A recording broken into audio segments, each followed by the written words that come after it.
ohin loron hanesan loron ikusnian ba sumisam dokumen publicação ba concurso público Timor-Leste second license round nebe governo lança dia 3 de outubro de 2019 liwa ohin hanesan loron ikus para companhia sira harus sumisam documentos basicamente o plano início né concurso itu losne takaiha dia 9 de outubro de 2020 mas bem hanes itu tatene impacto si pandemia covid-19 né laos impacto Timor-Leste mas ba mundo tomak hono né governo de Síria ho di extende tan processo refere e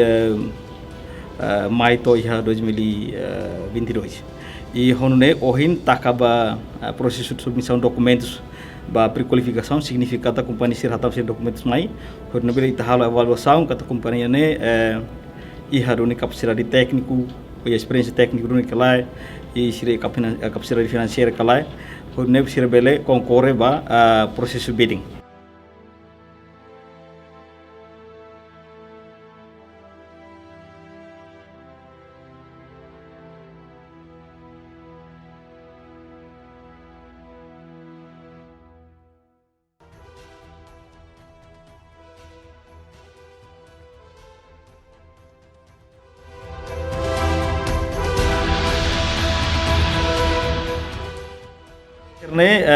Maioria companhia internacional, mas íamos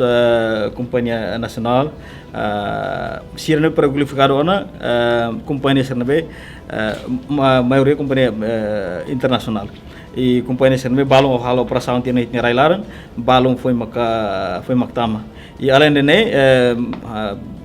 companhia íamos proses companhia hat nabe ini dokumen tama agora halo evaluação e hanesan oin modern kata ohine loron ikus to ida hentok to mianoti sistema tak kita itu companhia hira maksi hatamatan